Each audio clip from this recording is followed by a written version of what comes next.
What's going on, everybody? Static Cat here with another YouTube video on Raid Shadow Legends. Hope you guys are all having a great day. Hope everything's going good for you. And it's Friday, so weekend's coming up. Even though this pandemic is making it hard to do anything, but still the weekend's coming up. So I'm bringing you a video to let everyone out there know that we are having a times 10 event. Now, personally, I think these a waste. And the reason why I think these are a waste of time is because the chance to pull a legendary is only 0.5%. The times 2 events make this 1%. Also a waste, really, honestly. But makes the epics 16 for both Void and Ancient. And yeah, they really need to change the times 10 event. The times 10 event should quite literally be the times 2 event. So this should be 16, 16, 1, 1, and 12. And that way people have a chance of pulling. It's a times 10 event, but they have a chance of pulling the specific champions that Polarium is trying to boost at this particular time. And then the times 2 event should be just changed to a multiple event, where it would be, say, 24, 24, 2, 2, 18, to make it really worthwhile. Sure, Polarium's up there to make money, and that's obvious. They're a company, they're a business, they want to make their money as well. But these times 10 events are really stupid. They need to change something out there. And personally, I think they need to. They said in their most recent update on the news feed that they're going to be updating a bunch of characters. Great. Hopefully they'll make them a lot better, worthwhile. Because some of these characters, especially in this times 10 event, are terrible. I mean, don't get me wrong. Legendaries and epics, sweet. And I'm going to go through them pretty quick on the ones I think are terrible and the ones I think are good. And again, this is just my opinion. I'm not an endgame player, so I can't make a endgame obviously an endgame choice because I'm not there. So the first legendary we have is the Royal Huntsman.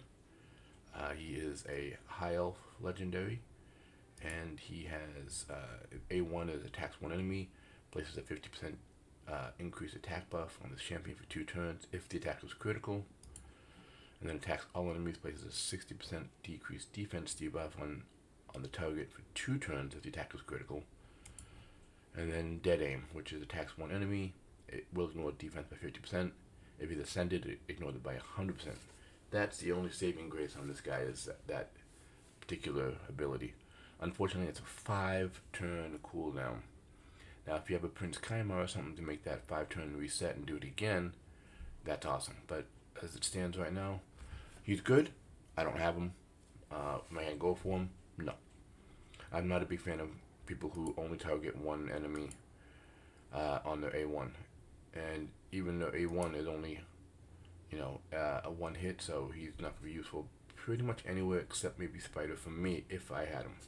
He's not very hard to book though. He only needs 3, 7, 10 books. That's not bad. It's not like some legendaries or whatnot.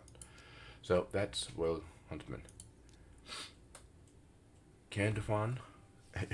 To me, he looks like a very demonic version of Davy Jones from Pirates of the Caribbean.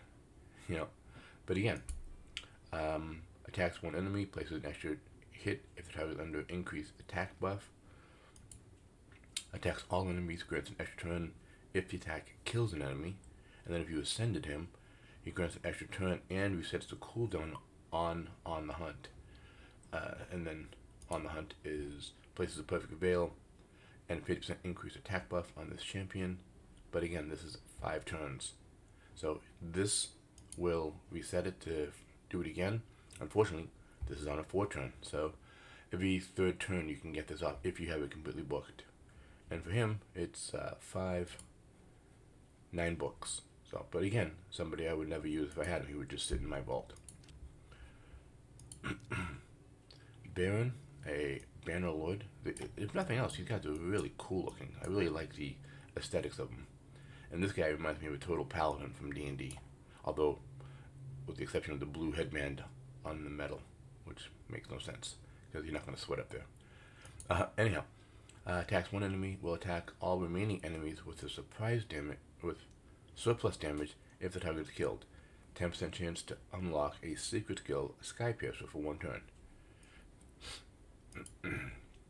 Split Asunder attacks one enemy, places a 6% decreased defense debuff for 2 turns, and has a 20% chance to unlock a secret skill, Sky Piercer, for 1 turn. Then if you ascend him, it attacks one enemy, places a 60% decreased defense debuff for 2 turns. This debuff is guaranteed and has a 20% chance of unlocking the secret Sky Piercer. Righteous Charge attacks one enemy, damage increases damage increases according to the number of buffs on this champion. 40% chance to unlock Sky Piercer.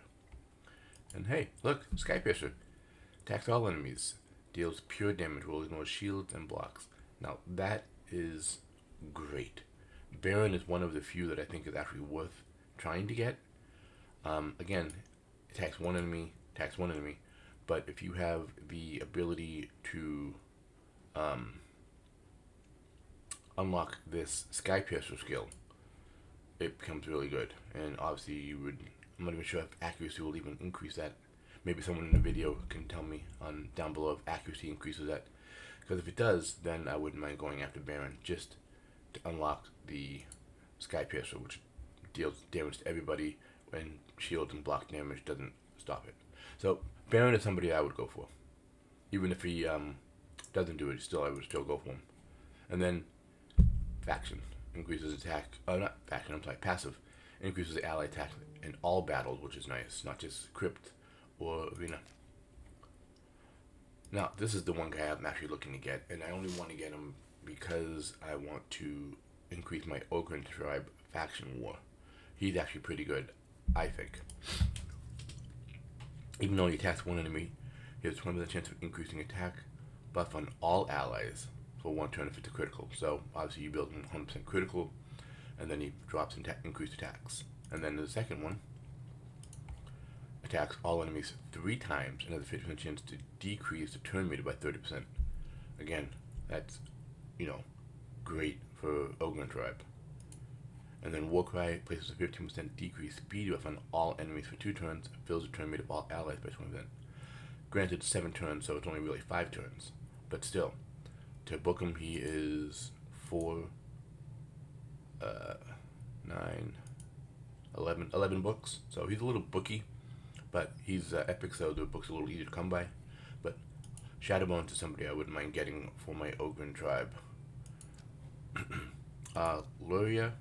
Everyone knows Luria. Everyone's seen Luria. She's Dark Elf, pretty OP. She looks just like Coldheart, I think, sometimes. Of course all the Dark Elves look alike, but she's pretty cool. I love the eyes, how they're just like white on white, or maybe like a pinkish on white, whatever it is. And of course her outfit's not that bad either. But so she has attacks one enemy, has a 50% chance of placing a 30% decrease defense debuff for 50%, or a 50% heal reduction, or 50% decreased speed for 2 turns. If you ascend her, she attacks one enemy, has a 50% chance of placing a 60% decrease defense debuff, or 100% heal reduction, or a 30% decreased speed. So the ascended version does the bigger versions of her original stuff, and she's definitely somebody you want to ascend if you're going to use her. I use her on my other account, and she's a lot of fun to play with. Mark of Fear attacks all enemies, has a 50% chance of placing a freeze debuff for 1 turn. Enemies killed by this cannot be revived. Great for Ice Golem. Kill those dudes on the side there, her little minion that keeps resurrecting. If you kill her while they have a freeze debuff, they will not get up. So, nice little trick there. And then attacks one enemy, removes all buffs, also has an 80% chance of placing a block buffs debuff for 2 turns. But she's a fun character to play with. I enjoy her. She has 4, 9, 15 books. She requires a lot of books to book her up. But she can be fun to play with. Gala Lombrids, a dwarf. This has got to be the daughter of Mountain King because she is almost just like him. She attacks one enemy 2 times. Each hit ignores 30% of the target's defense. Places a shield buff on the champion for 2 turns. The value of the shield is equal to 20% of the damage inflicted. So obviously a lot of crit rate, crit damage, and she just goes to town, just like her daddy. Fearless Aggression attacks one enemy, ignores 50% of the target's defense when attacking under a shield, and then attacks one enemy, when ascended, attacks one enemy, ignores 50% of defense while attacking under a shield buff, heals this champion by 50% of the damage inflicted, and then places a shield buff on this champion equal to the surplus of the heal for 3 turns. So she basically keeps herself shielded up and then does more damage. And then Sheer Swagger attacks one enemy 3 times. Each hit ignores 20% of the target's defense, grants an extra turn if the champion has full HP after using this skill. So, another cool little ability. And then increases ally attack in battles by 25%. So, yeah, Gala Lombrids got to be the daughter of Mountain King, which means Mountain King's last name is Lombrids? Who knows? And last but not least, Faceless. One of the hardest hitting characters in the game just because his modifier is so insane. I have him, again, I don't use him, I'm not a big fan of him because he only attacks one enemy, has a 15% chance of placing an extra hit, places a 30% increased crit rate buff on this champion for 2 turns, then attacks one enemy, and finally attacks one enemy who will ignore shield and block damage. This is why he's so good, because of the Ice Bolt. Yeah, but you do him with crit and crit damage and he can destroy. He hits so hard, but again, I'm just not a fan of him because he's a single target. Arena, he's probably phenomenal. I don't use him in my arena. I don't have him fully booked out or set up yet, but he requires, 4, 8, 12 books, and then he has a aura that increases the attack in the arena only by 21% once you ascend him to level 3. So there we go. Those are the times 10 event characters. And again, player, if you're listening to this, change these numbers. Make this a times 2 event. Make it 16, 16, 1, 1, and 12. So that people can have a chance to actually get them without, crying because they can't get a legendary or an epic, especially if they're free to play. And make the times 2 event a multiple event where it's 2, 2, 12, 24, 24. Chance to get stuff, to make people happy that are free to play so they can actually make it worth their while to play instead of just dropping out of the game because they can't get beyond a certain point in the game because they don't have the characters. So there you go, guys. My thoughts on the times 10 and the characters that are in the times 10. And you know what? Just for the heck of it, let's open up one shard and see if we can get that guy.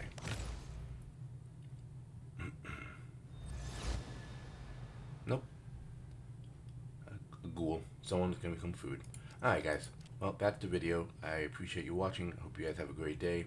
Let me know what you think about the times 10 events and thoughts on how they should change it if they should. Please give me a like, follow, subscribe. Check my other medias for Twitter, Twitch, Facebook, Discord, and all that fun stuff. And please like and subscribe. As always, remember, guys, # committed to excellence. Thanks for watching and have a great day.